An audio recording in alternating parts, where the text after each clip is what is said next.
applicant would get a First off, every applicant would get a welcome screen. It will take them to this assessment where they could see the soft skill, technical acumen, and business acumen. So the idea here is that you could go through which form that you would like to go through at that given time. Once you dig in, you'll have your name, you'll have your email address, but then you can go through questions that would give you, help us assess where you are in your career. But know that we all have things going on in life and we may have to pause. So this gives you the opportunity to save where you were and actually come back later and commit and finish the survey. But we also wanted to make sure we had different types of questions. You'll even see here that we tried to dig into things like pattern recognition questions. So we wanted to make sure that we could dig into leadership behavior, as Chris mentioned, soft skills. We wanted to truly understand, and we wanted to differentiate between required and what was needed for a particular career path. And then lastly, we wanted to make sure that we could evolve and get better. So there's an assessment for the end user to give us feedback on how it goes. So you get a summary. Great, you get a summary. What does the summary do for you? So let's jump to what actually the end user receives. So the end user receives this assessment that helps you understand, you went through the business, technical, and soft skill assessment. How did you score? Are you a beginner in that area? Are you intermediate? Are you advanced or whatnot? But the real key piece is that you get recommendations. So based on the job titles, you actually get a description that you can dig in and understand more about the job, see what your proficiency is in it, an average salary, but better yet, be linked off to training to go get more information and perfect your skills. So we tried to make sure that we gave enough information to get the user off to the next step. So honestly, to make something like this happen, it takes an amazing team in order to deliver this. So hats off to the team that worked together, breaking up into groups to make this happen. But one of our key team members was Dennis. Again, Dennis, thank you for everything that you did in working with us. I do have one question. With this MVP now there, what's next for the MVP? What will Blacks in Technology do with this? Sure. So I'm glad you're using the term MVP because that's truly what it is. I look at this as a startup, an application that we can take and ultimately move to a mobile platform. So, I'd like to see the BIT assessment tool or, whatever tool we decide to name it on cell phones and devices where people can take the assessment, share with their friends, move it to some type of gamification and hopefully help people, gain the confidence to, take the leap and move into tech. Awesome. Again, I can't say enough. Thank you for the partnership and back to you, Scott. Fantastic. Thank you so much, Ryan. Thank you so much, Chris and Mr. Schultz.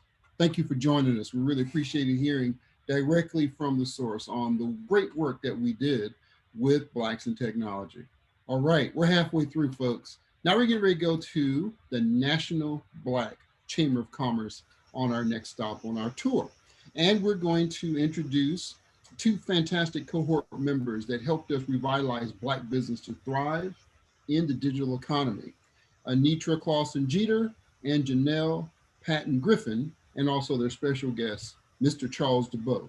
Anitra, it's all on you. Thank you, Scott, and hello, everybody. Our Route 56 work stream had the ultimate pleasure and honor to work with Mr. Charles DeBow of the National Black Chamber of Commerce. Mr. DeBow serves as NBCC's Vice President of Programs and Business Development. The National Black Chamber of Commerce is dedicated to economically empowering and sustaining African American communities through entrepreneurship, capitalistic activity within the United States, and interaction with the Black diaspora. Mr. DeBow, thank you so much for joining us today. Can you tell us about the American Dream Fund and the American Dream Marketplace and their impact on Black business? Thank you. And thank you to the Information Technology Senior Management Forum for working with us and extending such a valued opportunity. We were faced, as everyone was, with a health crisis that rapidly evolved into an economic crisis that presented us with a situation that no one ever could imagine happened, to where almost all businesses universally were forced to close. And the process of closing the business in many cases really came to be whether or not that business could do anything online or electronically versus having to have a storefront or some physical place to generate revenues or to continue operations. So we came up with an assessment of the needs. Certainly, access to capital was one of the biggest ones, as many small businesses were not able to participate in any of the stimulus or paycheck protection or any of the things that the government was offering. We were pretty much left out completely from that. So there was an obvious and clear need for access to capital. And at the same time, there was a corporate community out there that wanted to make donations or asking what could they do and how could they do it. So we looked at that and came up with a brandable solution called the American Dream Fund. And it was a place where institutional or foundational or even individuals could go and make a donation or look at some tangible representation of what Black businesses look like, what types of businesses, where they were located, and what they do. So just to have some directory or a platform where these businesses could be located, came up with the idea of the American Dream Marketplace. The marketplace served many, many different facets. One was that a business could interact with customers, seek customers, and at the same time, reach out for any type of services or resources that they needed in the process to make this pivot to a predominantly online business.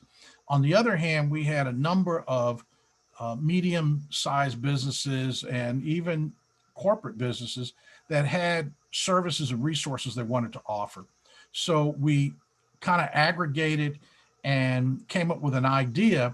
And the challenge was then we have all these symptoms of a problem, and now we have these hypotheses of solutions. And that's kind of like where we met with you, Anitra and Janelle, and that's where you really saved the day in giving us a roadmap and some technical expertise in how to pull this off. That's great information, Mr. DeBow. And the criticality of Black business, just as you have explained, is exactly why we decided to team up with the National Black Chamber of Commerce. Upon our first interaction with you back in September 2020, you outlined the objectives of bringing Black business awareness to the American Dream Marketplace. And our team immediately enacted into strategy, planning, and execution, making sure that we are aligning our efforts to meet your expectations. So now Janelle Patton Griffin, who served as our team's project manager, making sure that we remain focused and on target, will take us through a high-level view of our strategy and the achievements. Janelle? Thanks, Anitra.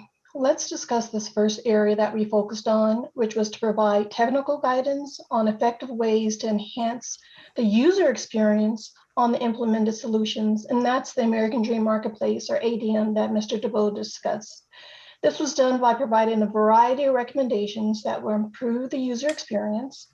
And as you can see, this included videos on how to sign up and utilize the tool, removing inefficiencies with navigation, and a simplified process to obtain support. The next area was to devise a social media strategy. This was an 8-week social media content calendar, which was developed along with a campaign to execute and increase the awareness and activity on ADM, and also increase the number of Black businesses and chamber partners on ADM. As you notice on Facebook and Twitter alone, the followers grew by over 236 and 280% respectively. Also, the number of businesses grew over 86% on the American Dream Marketplace in just 4 months. Third, we focused on a word of mouth strategy.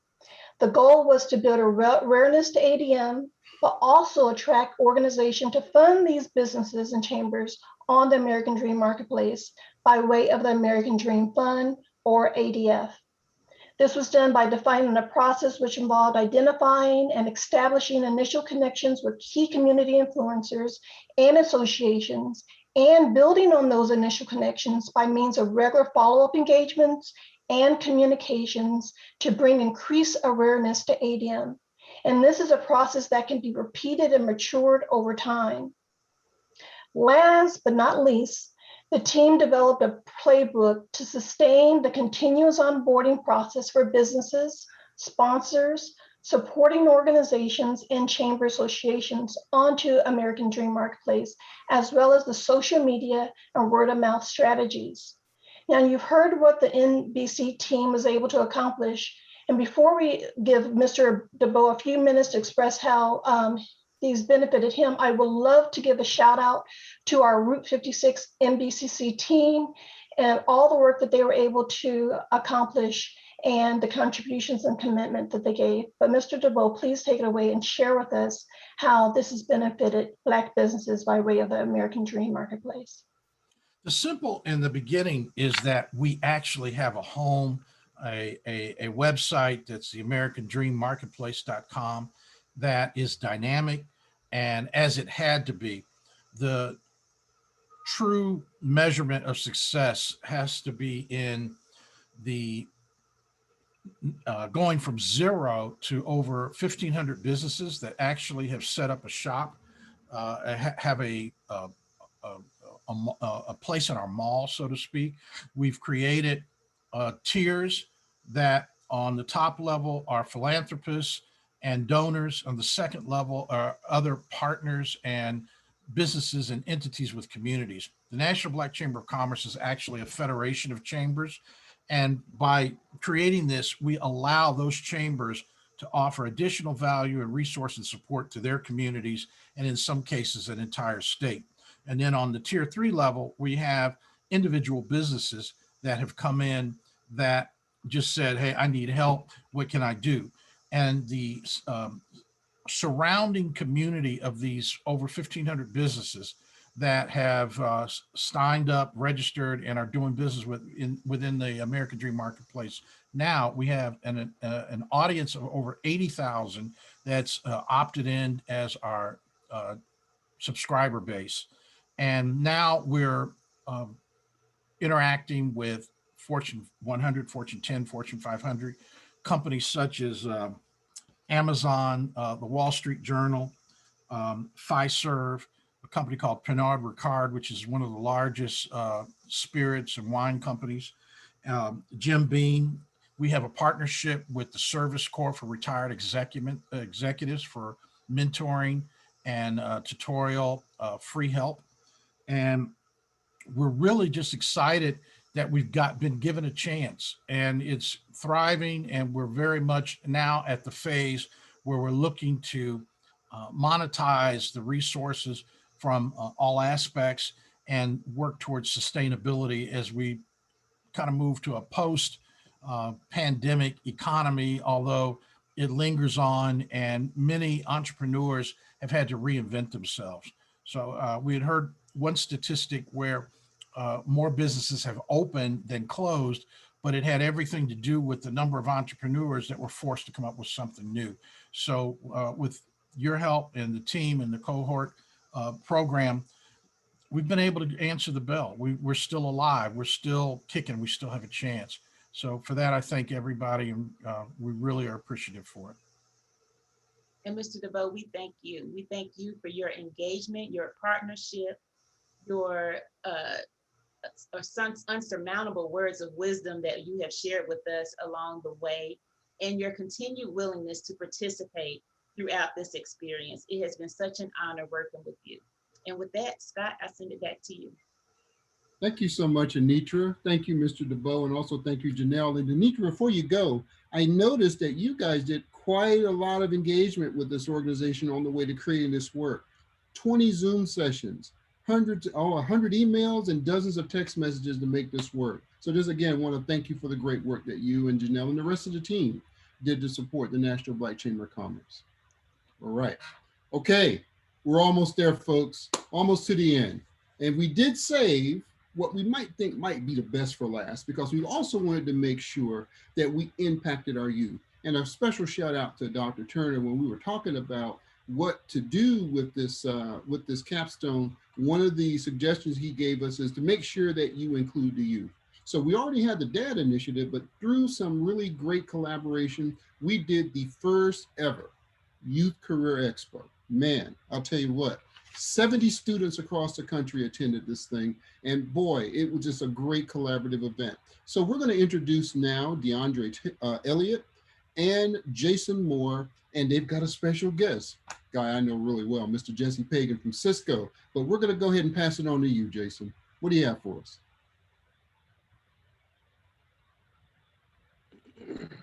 You're on mute, Jason.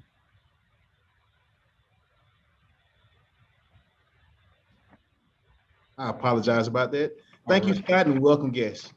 When we began the ideation for what will be the Capstone project, one of the things that continually came to the forefront was ways in which we could aid in exposing and pipelining youth towards STEM professions and entrepreneurship. Naturally, we began to explore opportunities and to bridge participants to secondary, to post-secondary education, and essentially into the workforce. Needless to say, this was a very ambitious project and goal, and given the time and resource constraints, we decided and committed to focus on the exposure of the secondary and post-secondary students. The thought being that for many of us in the cohort, if we had had just some of the knowledge and guidance for the path that we were about to take prior to our career journeys, that we will be much more successful and much more accomplished today. And with that sentiment, the aim of imparting the accumulated knowledge of the Route 56 to a body of youth in a career expo was formed.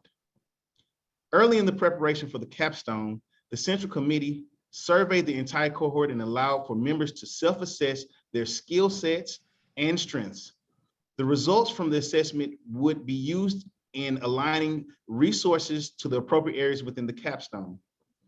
The assessment would prove to be the first foundational piece for the Youth Career Expo and development, as it was a pool that we drew the 7 categorical career focused areas of cybersecurity, computer architecture, IT architecture, computer applications, IT engineering, general technology, service delivery / relationship / project management as a superset category, and sales and professional services as another superset category. Along with the formation of the subject matter categories, the partnership with DAD Initiative, One Church, One School, Black Girls Code, and Kimsha organization allowed us to connect with over 70 scholars across the country. In the planning, we established tracks for 2 designated groups. The primary track was comprised of grades 7 through 9 that focused strictly on STEM-oriented careers. And the advanced track was comprised of grades 10 through 12 that were a combination of STEM and managerial subject matters. We also created for the YCE to feature a 25-minute keynote address, an entrepreneurial panel that was serviced by the National Black Chamber of Commerce, and 3 40-minute sessions that featured at least 2 speakers whose subject matter were a combination of the 7 categories mentioned earlier. Here to talk about the keynote address and several pertinent points from the YCE. Route 56 very own DeAndre Elliott from Blue Cross Blue Shield of Michigan, and Cisco's Business Development Manager and inaugural Youth Career Expo keynote speaker, Jesse Pagan Jr. DeAndre? Thank you very much, Jason. And everyone, hello. And let me just introduce Jesse. Jesse has worked in the IT industry for over 30 years.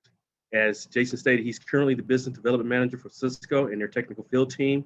And he is responsible for one of Cisco's largest Cisco Network Academy, along with the strategy relationship manager in the South region of the US and the armed forces. That also covers secondary and post-secondary schools. Jesse, did I miss anything out? No, I think actually that's too much, DeAndre. No problem. Well, let's go ahead and jump right into it if you don't mind. It's a bit embarrassing, to be honest. Hey, accolades, man, accolades. So let me ask you a question. So with your experience, can you tell us how impactful this Youth Career Expo is to reaching the youth as young as we possibly can? I think that is a great question because it is incredibly important, right? It celebrates the overarching social justice initiative, right, that we at Cisco have as part of a commitment to our corporate social responsibility, right? We want to ensure that, that social justice initiative is what we want to empower everyone as inclusive across the board for everyone. So I think it is tremendously important and it aligns incredibly well with who we are. Thank you very much for that information. Now, before we go too far into this talk, can you kind of let everybody know what is a Cisco Network Academy and why does Cisco offer these academies to secondary schools? So absolutely. So at Cisco, we have our corporate social responsibility area within Cisco that it's our way of giving back to the community. There are many different programs under the corporate social responsibility. I happen to manage it for my region to include the military. I happen to manage the program under the corporate social responsibility that is the largest under CSR, and that is the Cisco Networking Academy program, as you just mentioned. The Cisco Networking Academy program, it basically came about because we want to ensure that as the world turns, we know that we're going to be acquiring skills, technical skills that are necessary to bring, opportunity and the promise of education that offers hope. Who will teach and nurture these world changers for tomorrow, right? So who are going to be these global problem solvers that we have seen across the globe? So the answer is we will. And we're very proud that we are in 180 countries. We currently have about 2.3 million active students across the globe. We're in over 27 different languages. And we have just pretty much just begun. We've been around for 23 years, but it seems like we've been around forever. So it's, it's an ever-changing world, and we want to make sure that we continue educating the students one at a time. Thank you for that. That's very exciting information. Now, as we were working and as the cohort were working together, and as we were leading this program, I was excited to learn that Cisco donated 2 free classes to each youth that actually joined the expo. Can you expound on why you guys did that? Listen, to me, it's pretty straightforward and pretty simple, right? Our youth has always been our future. And in terms of of our future, we have to encourage our youth to go and get excited more about STEM initiatives or STEM-based careers, right? I think that is tremendously important. We play a huge part in that across the globe, as I just mentioned a couple of minutes ago. And for us, we will continue doing that. We are all about giving back to the community, right? So that it was very important for us to be able to donate those 2 courses. Wonderful. And I know the kids definitely enjoyed that. I know that they, as soon as the expo was over with, I was getting emails asking, when are we gonna get the courses? When are we gonna get the courses? When are we gonna get the courses? Hey, Right. so I have a couple of questions for you. A few more questions for you. Sure. What key message do you feel is needed or important for scholars interested in careers in IT today? And how can other companies get on board or support that message or take that message and run themselves with it? So listen, back in on July 20th of 1969, I was 8 years old. I'm sure that some of you here remember what happened then. The first man stepped on the moon, right? And I immediately knew that that's what I wanted to do. I wanted to be an astronaut. Now, unfortunately, after getting to college, I discovered that I was night blind, nearsighted, and colorblind. So NASA was really smart in saying, hey, you're not going to touch anything that is over $2 or $3 billion for us. So let's just make that quite clear right now, right? So, so everyone always thinks about, hey, Neil Armstrong was the first man to land on the moon, right? To step on the moon. But they don't think about what it took for Neil Armstrong to step on the moon, right? It took a village of people. And those that village, right? They were all educated in STEM, right? At that time, the United States was pretty much #1 in STEM across the globe. We were it, right? Just in recently in 2015, the Organization for Economic Cooperation and Development ranked the United States 30 out of 71 in math and 19 out of 71 in science. So to me, there is a clear message there. We need to empower our youth. We need to get on that train that took us to NASA. And maybe not on the train, on the rocket that took us to NASA, right? But we do need to start somewhere. And part of what Cisco has been doing for many years with the NetAcad and several other projects and programs, I think is what's going to eventually take us there. Wow, thank you. So basically what I'm hearing is companies need to empower the youth to get back into STEM so we can retain our #1 status back in the world. Absolutely. Hey, real quick, I know we touched on it a little bit here and there throughout these questions I'm asking, but can how important was it for Cisco to be our strategic partner in giving back to the youth with this Career Youth Expo? And how did, making sure that, everything aligned, how important was Cisco to jump with us, and make this leap together? Listen, it's I'll go back to the other question that you asked me that's a bit similar to this, but I want to add a little bit more. So we do have, Cisco does have an overarching social justice initiative. I have been blessed enough that I was entrusted with trying to reignite, trying to take to the next level our HBCUs, or our historical Black colleges and universities. And we're doing a number of within the project, we're producing a number of action items right now. As we speak, we have 2 cohorts that we are training free of charge from our different HBCU instructors. I'm sorry, did you say free? I'm sorry, did you say Yes, free? free, F-R-E-E, Wow. free. Yes, yes, absolutely.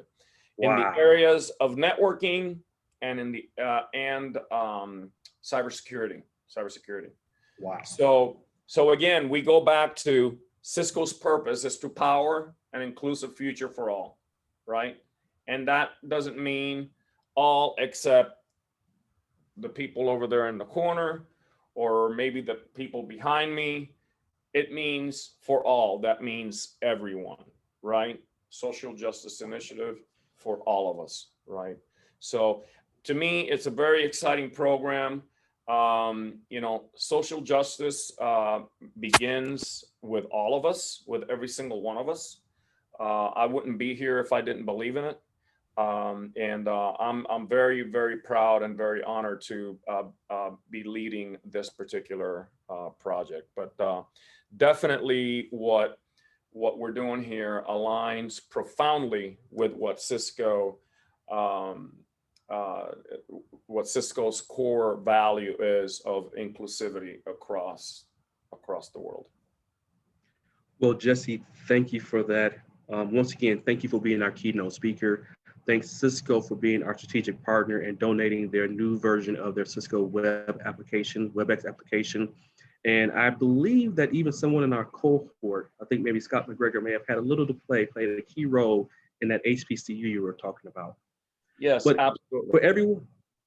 But for everyone, we've heard from the industry how important it is to get our youth engaged in STEM and get excited about this. But let's hear from the kids. Hey, Jason, can you tell us what the kids thought about the expo? Thank you, DeAndre.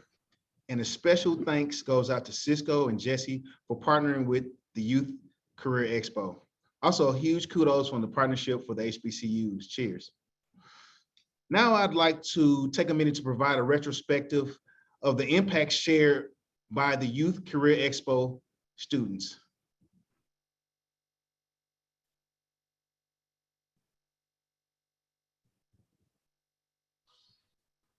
The Youth Career Expo is power-packed with information. So please sit back, enjoy, and most importantly, ask plenty of questions as you experience the Youth Career Expo. Can anyone tell me something, just one thing that they learned today? We have Edgar. Yes, sir. I learned that you need to major in business or English so you can effectively talk with the customer who you're trying to sell your work to. One thing I learned that I really liked was from the last breakout room I was in with Mr. Jones right here, who said that just because, if you want to do 2 different things, you don't always have to pick between them. You can do both if you really want to. And if there's one that you're kind of being a bit pushed towards, your family wants you to do a certain thing, that doesn't mean you have to do it. You can pick your own path. Awesome, Mohammed.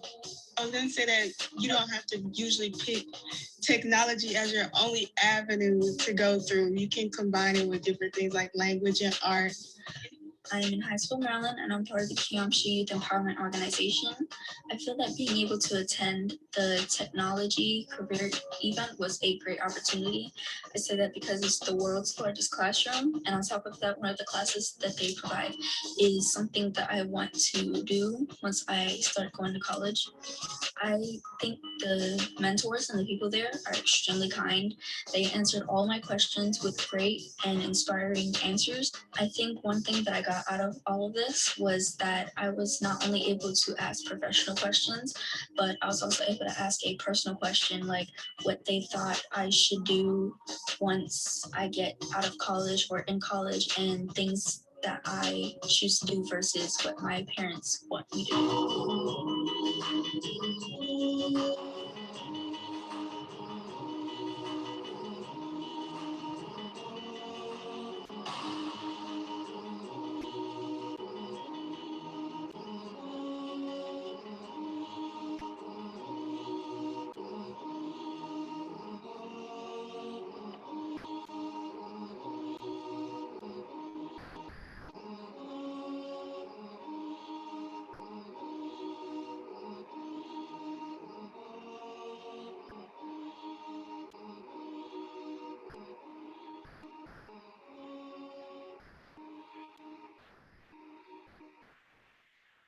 Simply awesome. In closing, I'd like to start off with a personal and express how proud I am to have worked with this group. And I'd like to thank all the people behind the scenes who worked and planned and executed the conference, all the volunteers, all the speakers, and definitely, last but not least, the parents and students. Scott, back to you. Fantastic. Jason, thank you. DeAndre, thank you. And Jesse, thank you so much for your partnership, both inside and as well as the work that you did with this youth cohort. So there you have it. We've come to the end, but not really the end, is it, of this journey for Route 56. The impact that we have had with these organizations will continue well beyond the end of this particular capstone and well beyond the end of this particular engagement that we've had with ITSMF. But we also want to make sure that we thank the folks that made this particular presentation possible, because as you probably figured out, these things don't happen by themselves, and we have become masters of collaboration across the different cohorts and different groups. And so you see this team that kind of came together. In addition to the folks that you see here, we had all our great engagement managers and project managers, Melissa Holder, and also Ryan Dixon, Vicki Felton, and LaShelda Furman.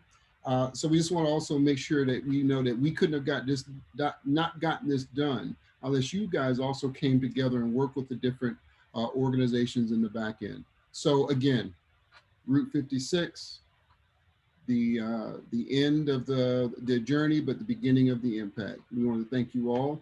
And now we will take any questions that you have.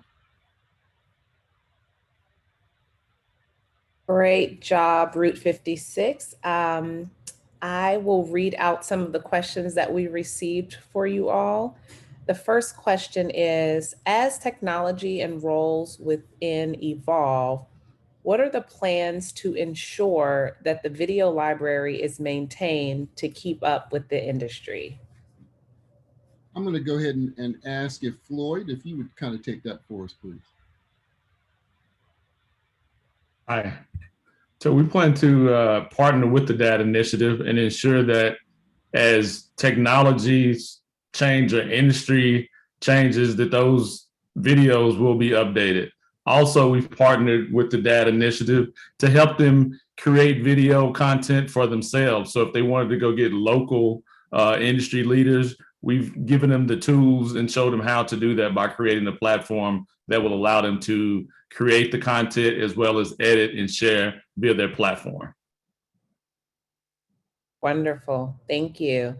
The next question is, what are the benefits Black businesses can receive in taking advantage of the American Dream Marketplace?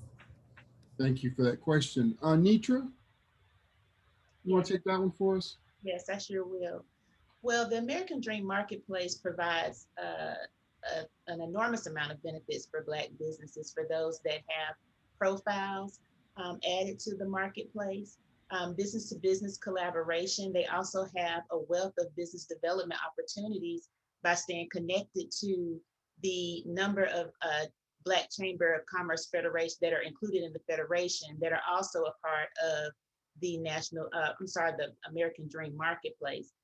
In addition, they have the opportunity, of course, to promote their products and services with their patrons within and external to the American Dream Marketplace through push notifications to Facebook. So if they have an audience on Facebook already, they'll be able to connect with that audience through the American Dream Marketplace as well.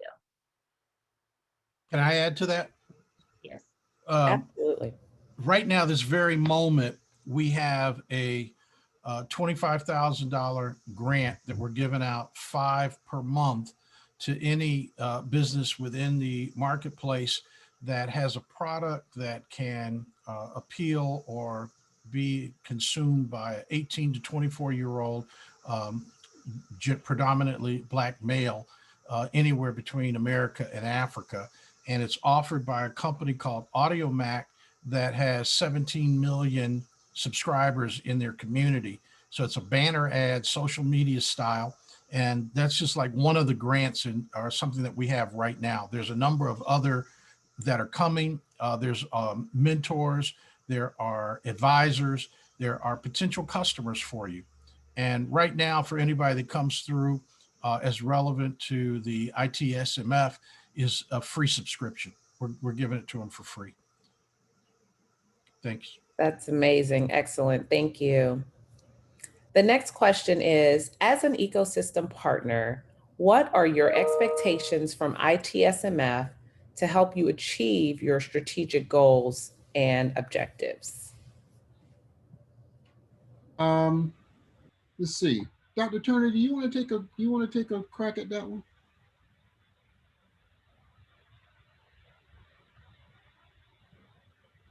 I was on mute, so I think that question is more appropriate for the folks that we partner with. I'm presuming, Myra, would you say? Yes, and I may even ask Ibrahim if you care to elaborate a little bit. This was your question, sir.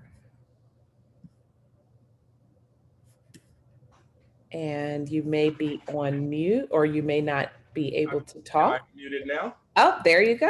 Oh, Someone wow. unmuted you. Perfect. No, thank you. Yeah, and it's really open to all of the ecosystem partners, so anyone can jump in. But it's pretty clear.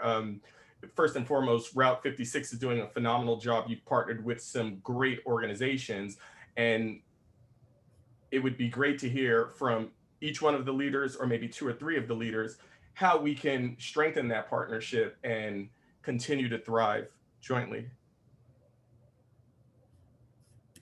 I'll call Dennis out because he's a good friend who I've known for years. No, I was just about to jump in before you call me out. So thank you for volunteering me there, Ibrahim, and good to hear from you. So with respect to the question, as far as how this will help our goals, ultimately, it jumpstarts us in a process to develop our framework. So we see our framework as ultimately a way for us to provide a structure around transition into tech, specifically for those people who come from non-technical backgrounds, what those transferable skills are. We want to make sure they understand what specializations are open to them, and also how much they can get paid for it. A lot of people don't know how much money they can make in tech because nobody's ever explained to them what the jobs are in tech, and they think they have to be a computer scientist or math genius in order to make six figures, but we all know that's not the case. So part of our job is evangelizing. So this is going to help spread the word because we'll have a product, if you will, that can go out to the market, but also it ties into the rest of our framework. So the first piece is assessment. We want to make sure people understand exactly what they can do and where their strengths lie. Second part is removing the financial barriers to train and actually upskill. So that's the second piece of it. And the third piece of that is providing the tools and resources and support to make sure they can land our first job. So we have mentorship programs. We partner with all the big players like Microsoft and Cisco and others to make sure that we provide at least give everyone a fair chance at success. So for us, this is instrumental because without this kind of kickstarting us, we'd probably be another year behind on what our plan and mission is. So this definitely helps us accelerate. Thank you, Dennis. Mr. DeBow, did you want to add to that? Can you repeat the question? Absolutely. As an ecosystem partner, what are your expectations from ITSMF to help you achieve your strategic goals and objectives? I see it as a 360-degree vision. And our goals really are as an organization and what we're doing, we feel like a rising tide lifts all boats. We'd like to understand and comprehend what are the goals, the visions, the objectives of ITSMF, and how do we grow it, expand it, increase capacity for what we're doing. In our case, and I believe with what we can do, we put a lot of energy and time into the genesis or the cornerstone of building something. And what we're doing, we're seeing much more acceptance and recognition. And let me give you something really specific. So all of us are business people for the most part, and we're professionals in what we do. But like today, an artist such as P. Diddy announces that he's partnered with Salesforce or somebody like that, and they're going to create this black mall or website for all black businesses. And we're advocates on behalf of the true culture and the people and the personification of those that are black entrepreneurs and the consumers and who we deal with. We're not out for a data grab. We're in it for the long haul. We live with it. And this week alone, there's been all this attention and recognition finally being given to Black Wall Street and what happened over 100 years ago, and the roots of and spirits of providing for ourselves and educating and creating the quality of education and healthcare and resources within our own communities. That's what we're about. So how do we, and what is the expectation? The expectation is mutual exchange, communication, and helping. You know, maybe there should be a whole lot more companies that have a DEI chief or strategy or something that are doing nothing. Your companies all need to be recognized and saluted for actually walking the walk. There's a lot of talk and there's a lot of things going on. And one more thing I'll add to it is that I believe there was $50 billion committed by corporations to support Black businesses. Less than 250 million has actually found its way to where it was supposed to go. So it's a whole lot of talking going on and a lot less action. And so all of you represent the action of it. We have the tangibility of it, but we're not sitting here expecting anybody to put a check in the mail for us and to say, just stay home. You don't have to worry about it. There's a check coming. You know, you notice now they're, and I'm sorry, I'm going off on a soapbox here, but you know, now they're trying to say we need to cut off all this support because we need people to come back to work. You know, a lot of people saying, why go back to work? I'm doing okay with $20,000 or whatever. They don't understand that there's hundreds of billions and millions and whatever. The universe is yours. Mm-hmm. We have people now contacting us from Colombia, South America, wanting to know, can they get in? From Africa, companies saying we'd like to grow in one of these other countries. I mean, Caribbean, you name it, Canada. They all want access to this world, this universe, this reality that we as Black entrepreneurs have branded. And how do they get this lifestyle, this thing that we exude? How do we do it? So I'm sorry, that's a long answer, but this is just the beginning. And that's what I'm saying. All of you, and you really work hard. You know, that's that kind of thing that even if we had a budget and can say, can we hire you or can we hire your company? You don't get that passion. You don't get that dedication. You know, Anitra and Janelle, they were on me. And believe me, the other people that we have that we work with don't look like us. And they schooled them as well and said, no, wait a minute. This ain't working. This does not work. And, you know, we had people that felt like they understood code writing or technology. And they had not gotten to the point where it had to handshake with other technologies and other things. And they needed somebody from the outside to kind of tell them, time out, this thing ain't working the way it's supposed to work, or it could work a lot better. They were trying to make the world change to work with their technology as opposed to the reverse, which is how business is done. So thank you again. Yeah, thank you. Well said, Mr. DeBow. Thank you for that. And Mr. Pagan, I don't know if you wanted to add anything. I'll reread the question just in case. As an ecosystem partner, what are your expectations from ITSMF to help you achieve your strategic goals and objectives? Yes. So I think that the answer is pretty simple, right? I work hand in hand with several of the folks here. You know, Scott McGregor, Al Weaver, Timmy, several others, and we have within an arm's length, right? we have the ability to check up on each other in terms of, hey, can you help me work this? Hey, can you help me work that?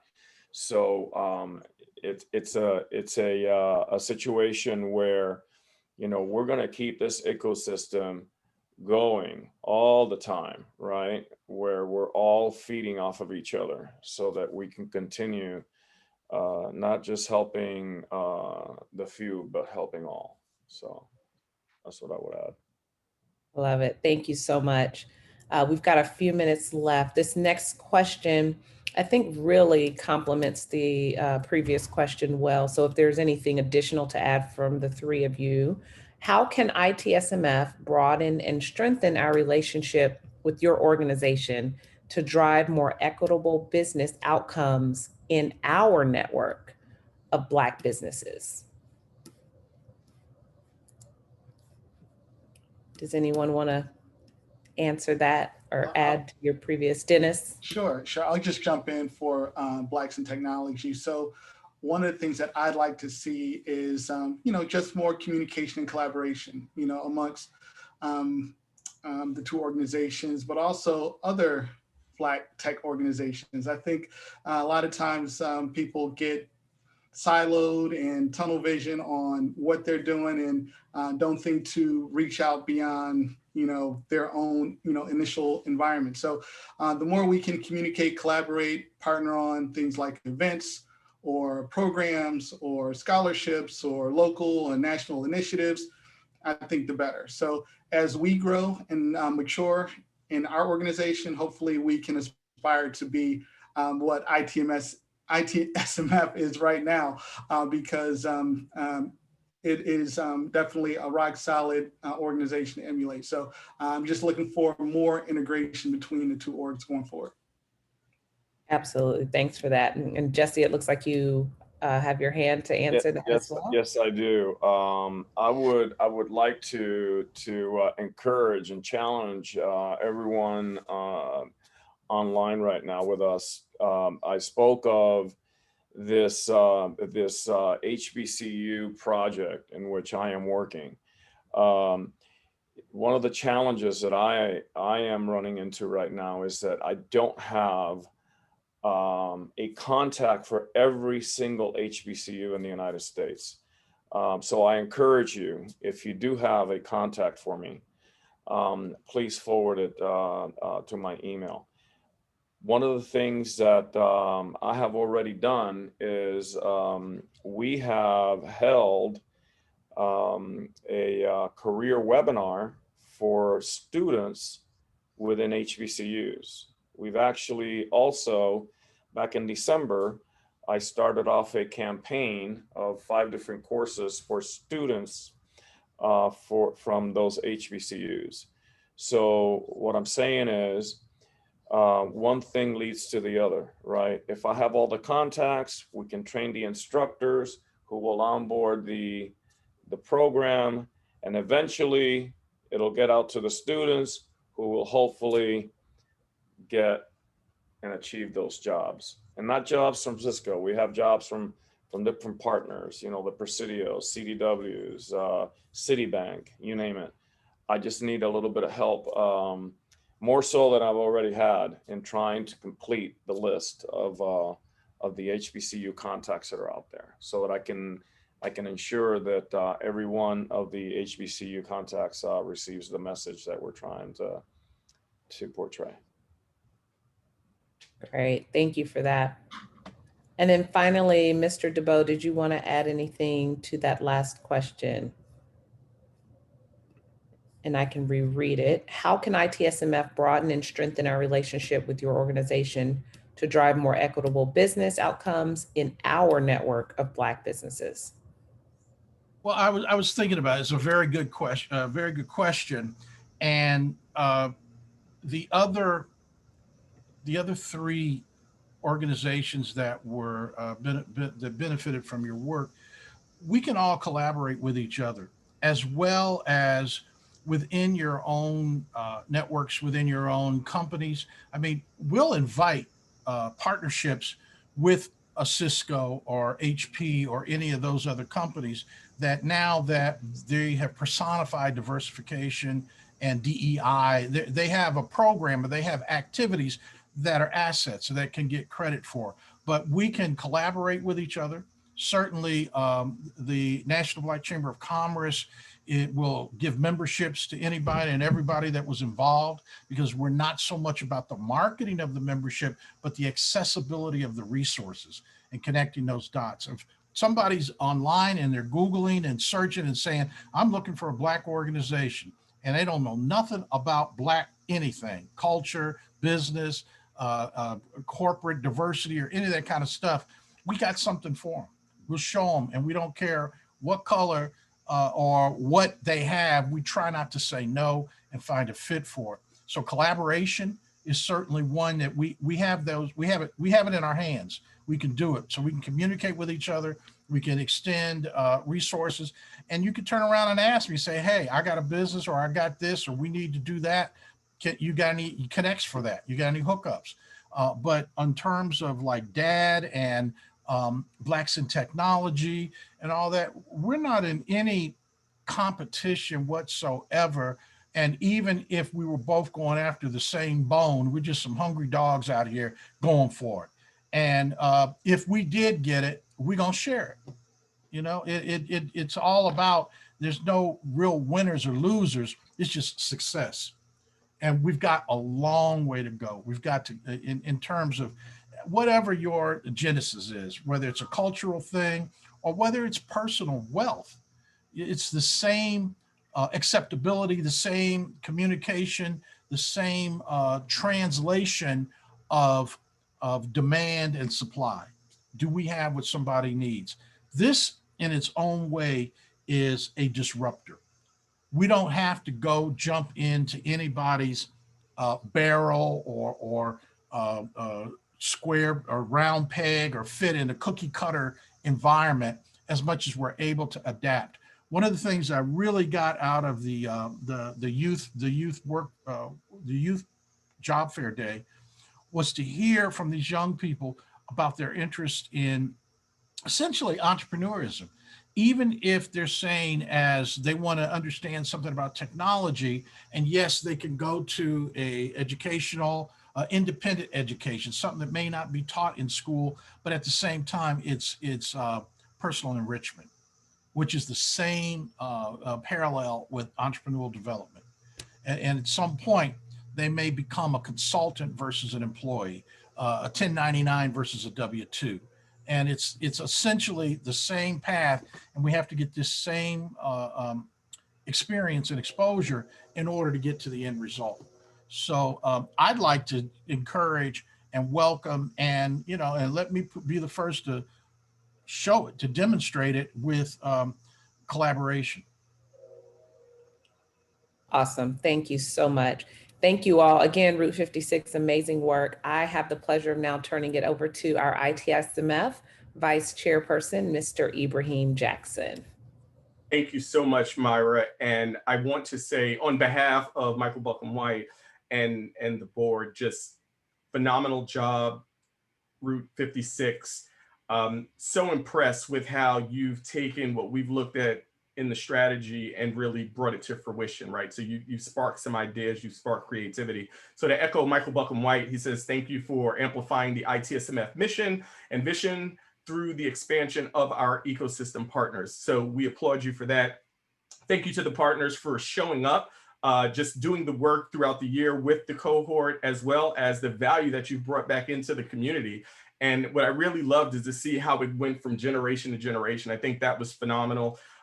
So it's been really great. Dr. Turner, you've done a phenomenal job, as always, with a massive group of individuals. And I've watched a lot of these individuals evolve. I know some of them that were on the call today, and it's just great to see where they've come. So thank you all for sharing your ideas and your concepts, and giving us some things to think about as we go forward. And I just want to applaud you all. And Myra, of course, you're doing a phenomenal job as always emceeing. So thank you and really appreciate it. And I'll hand it back over to you.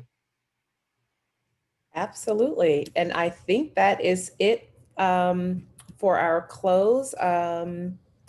Actually, no, I am handing it off to Dr. Reginald Turner for the close. Dr. Turner? So, can you guys hear me? Yes. Yeah. You know, Carla often asks at symposiums, are you full? And the cohort often hear me say, as one of the Turnerisms, is that you keep your cup full and everybody else gets the overflow. I want to say that I came in half full today, but my cup is overflowing with joy and how proud I am of Route 56 for the job that you've done.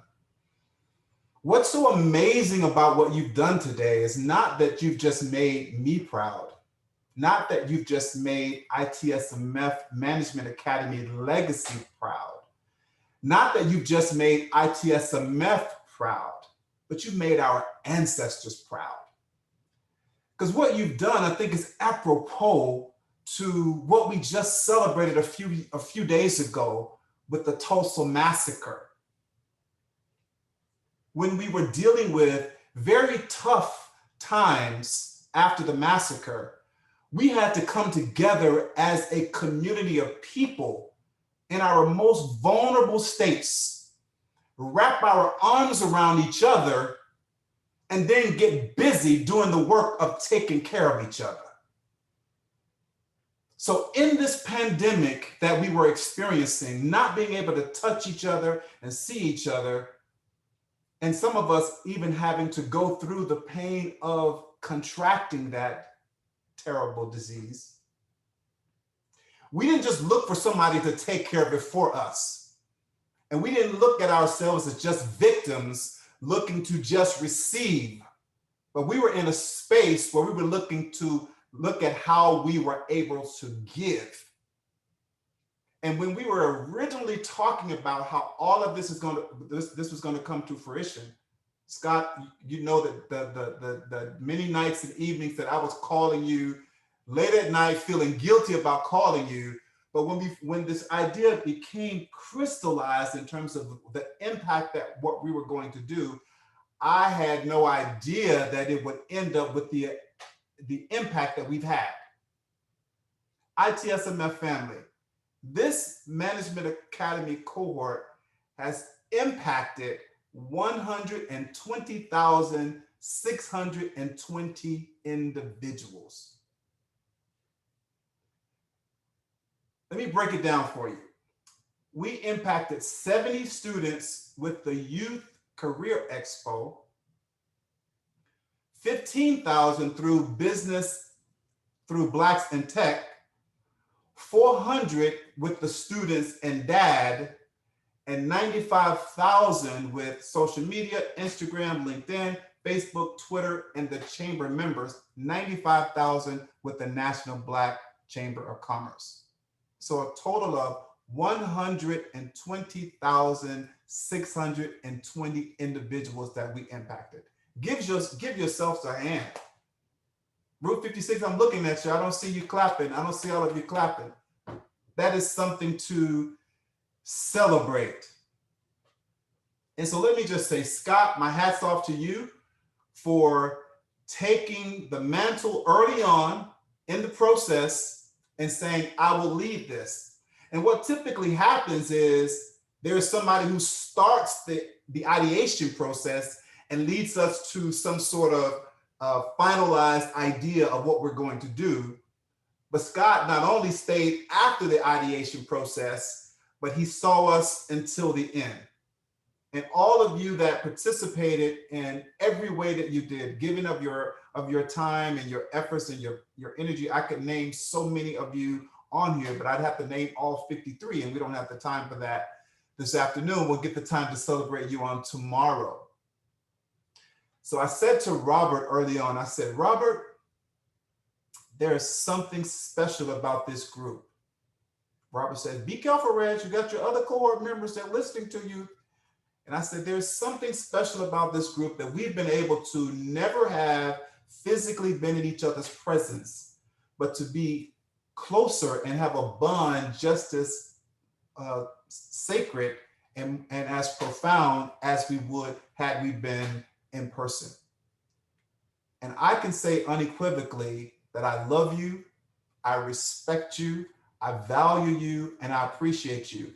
And I have nothing but the utmost confidence in what you're going to do once you graduate. So look out, world, because Route 56 is on the move. They started at one part of their experience in their journey in the country, and they're moving along that path expeditiously. And so congratulations on a job well done for this capstone, and I could not be more proud of you. So family, friends, thank you so much for coming out and joining us. We hope that you've left today feeling inspired despite the challenges that we have ahead of us in this country and the work that needs to be done. But we come to this kind of experience to gain more capacity to do the work. And so with that, I bid you a great evening, and hopefully you will be able to join us tomorrow as we engage in our commencement exercises with the group.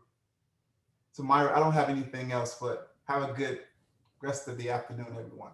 Thank you so much.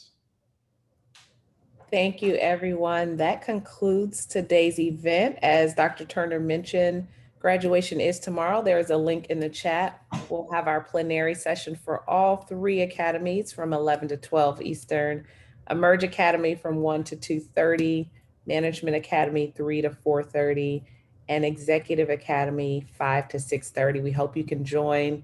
Have a wonderful rest of your day. And again, congratulations, Route 56. Thank you.